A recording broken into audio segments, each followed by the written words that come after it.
So I'm big on 60 days. That's where I see the statistics really jumping up. So, I want to see people, our average stay is 51 days.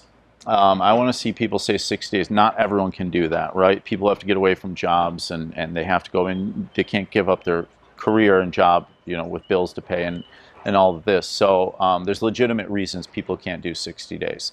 Um, the recovery rate statistically is higher at 60 days. 90 days is great, but it really starts to go up at 60 days. 30 days works, or else we wouldn't offer it. It's about a 50% recovery at 30 days, and the thing when people can't do 60 days, whether it be financial reasons or work or life circumstance, they just can't do it. With 30 days, and we have a lot of clients sober and doing great after 30 days, we have to plan it a little bit more meticulously, right?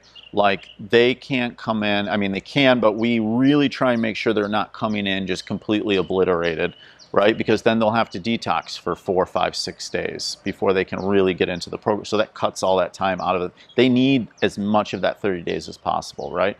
And then there has to be a very strong aftercare plan and relapse prevention plan. Like what happens after that 30 days, because it goes by very fast. A month, it seems forever when you're looking at rehab, right? Like 30 days, I remember thinking 30 days, like forever, but and 60 days is like, it's like you can't even imagine, but it goes by really quickly. And so if someone's doing 30 days, we prep it a little bit more, because it's really about the 55, 56 day mark that like they really start gliding. They feel great after 30 days, but you really start soaring at about 55, 56 days. So my point is, like, what's going to happen before you come in? How do we get you into a state where you're coming in and it's not reasonable to ask people to detox completely? That's why they're coming to us. But how do we get you into a place where, 1, 2 days in, you can start joining the program, right? And then it's up to the therapist and the clinical team to work with the client and make sure that there's a strong relapse prevention plan, strong aftercare plan. There's a guide map out of it, because if you're in hardcore drinking or drug use and all of a sudden you're in this serene environment of 30 days and then you go back into, a similar environment, it's going to be very hard to stay sober. So like you have to maybe turn on a dime a little bit quicker if you're doing the 30-day program, right? You have to follow the guidance and do the decisions, follow the decisions. So that's what I think about the 30-day program. It's very good. But if someone can do 60 days, it's always better because it just, again, the 30-day, after 30 days, you're feeling great. You're feeling on top of the world. You have all this hope. You have peace of mind. Everything's going well.